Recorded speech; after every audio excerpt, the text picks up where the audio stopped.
Ever wonder what life was like in ancient times? Well, now's your chance to join us on this once-in-a-lifetime opportunity to travel back in time to the golden age of Greece.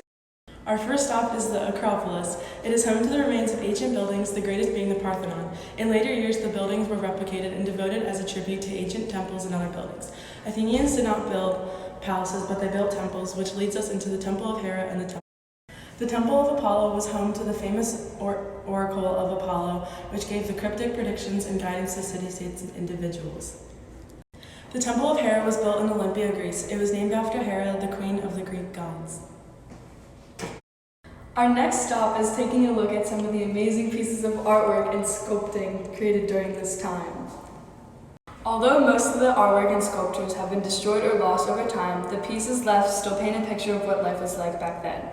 During Greek sculptures and paintings created works that were more realistic and lifelike in this age.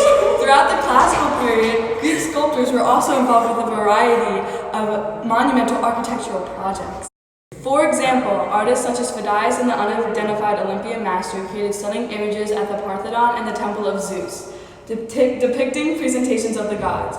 Greek historians can better understand the aesthetic of the ancient Greece by looking at their art and sculptings. The next stop on our tour is an astonishing Greek amphitheater. In these theaters, the Greeks would put on exciting theatrical productions. Greek theater became popular in the 6th century BC when small tragedies would be put on at religious festivals. It became very popular, and the genre of comedy developed. Comedies and tragedies became the most popular. Most shows were based off of Greek mythology. Actors would dress up and impersonate the gods.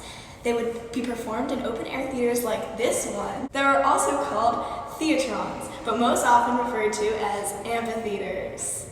Our last stop, looking back into ancient times, is the Athenian Assembly. This is where men would come and discuss Greek government matters. The Athenian Empire established the first direct democracy. In their democracy, every citizen had a vote. Only men over 20 years old could vote. Women and slaves did not have a voice. The Athenian is the classical age, focused more on individualism rather than military forces. Teachings of philosophy, art, and literature were more important than military power. Now we know you're probably wondering, Why is this important to us? Greek influence on today's society is actually a lot larger than most of us realize.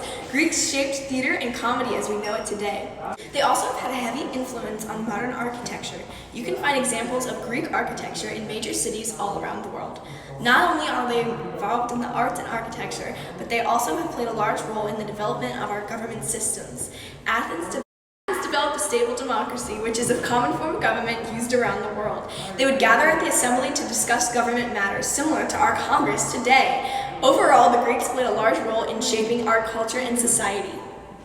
If you enjoyed our infomercial, join us on our next trip to ancient Egypt. Call this